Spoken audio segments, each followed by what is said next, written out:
ভারতের পশ্চিম উপকূলীয় রাজ্য গুজরাট থেকে ১,০০০-এরও বেশি বাংলাদেশি নাগরিককে গ্রেপ্তার করা হয়েছে।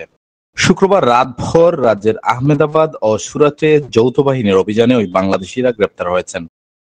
শনিবার গুজরাটের স্বরাষ্ট্র প্রতিমন্ত্রী হর্ষ সাংঘভি এই তথ্য জানিয়েছেন বলে দেশটির রাষ্ট্রায়ত্ত বার্তা সংস্থা প্রেস ট্রাস্ট অব ইন্ডিয়ার প্রতিবেদনে জানানো হয়েছে। এতে বলা হয়েছে, গুজরাটের আহমেদাবাদ থেকে কমপক্ষে ৮৯০ বাংলাদেশি ও সুরাটে ১৩৪ জন বাংলাদেশিকে গ্রেপ্তার করা হয়েছে।